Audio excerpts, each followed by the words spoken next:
All right, guys, let's talk about your personal information and how it's being used against you and why your disputes probably aren't landing the way that they need to. This is your personal information. So, this is, of course, like a mock credit report because I didn't want to put anyone's actual information up there. So, the credit bureaus favor different things when it comes to the information that is being reported. I always tell you, number one, we're going to start with your name. You only want to have one name variation on your credit report. When you apply for stuff, some people might use their first name, middle initial, last name, or first name, full middle name, whatever the case is. Don't do that. Find whatever variation that you are going to use and stick with it. Like, don't keep filling out different applications using different names and all of that because it makes your credit report have become messy basically. And then when you're sending disputes in and it's going through the eOscar system, then they have the issue of verifying you, and you may get stall letters and things of that nature, which you don't want. The second thing that you need to make sure of, all bureaus normally just only show the last four of your social security number.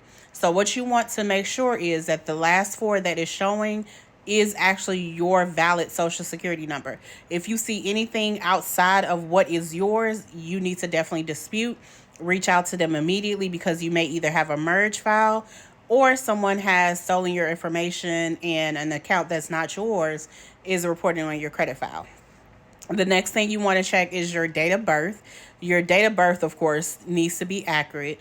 Even if 2 out of the 3 have it, whatever bureau is incorrect, you want to go ahead and challenge that because you want accurate information. Remember, all this information is used to verify you and help you when you are disputing things that are inaccurate to get those off of your credit report.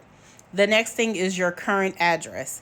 I personally feel that everyone should make sure that they only have one address on there. You should have nothing as far as previous addresses. And I will explain why I say that. When it comes to your current address, if your current address is tied to negative accounts, it will be in your best interest to switch it over to like a P.O. box. With a P.O. box, I would personally, if you live in like a high risk neighborhood or community or whatever you want to call it, switch it to a P.O. box in a wealthier neighborhood. That also helps with your approval when you are applying for different things. Redlining is still a thing. I know people act like it does not exist, but it does. Redlining still exists where a bank or a creditor will look at the zip code in the area that you live, and they will base their approval and your limits off of the area that you live.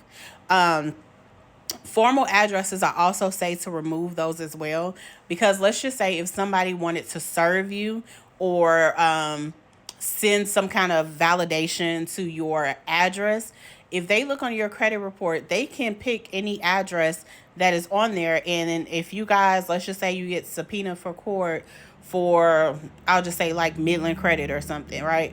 And they say, oh, well, you said, well, I never got any notice about this debt. I didn't even know that I had this debt. They can be like, well, we use the address that's on her credit report. And because it's on there, it's valid. So it was stand. So I would highly recommend removing all former addresses and only have the current address. And like I said, if you can, make that a P.O. box. The next thing on your credit report, not all bureaus show it on the actual report itself. Experian does, TransUnion does, and so forth. But I always remove all of my clients' phone numbers off of their credit report and any employer. I don't need anyone in my business or my client's business when it comes to employers because, again, that can determine your approval. And that also gives too much information if they wanted to.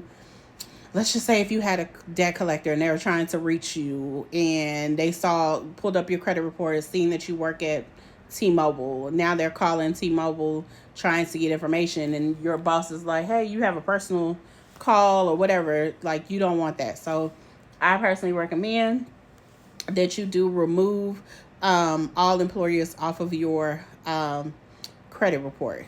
So I'm going to dive deeper into this. I just want to go ahead and talk about the different fields. This is going to be part 1. Any questions, please make sure that you drop them.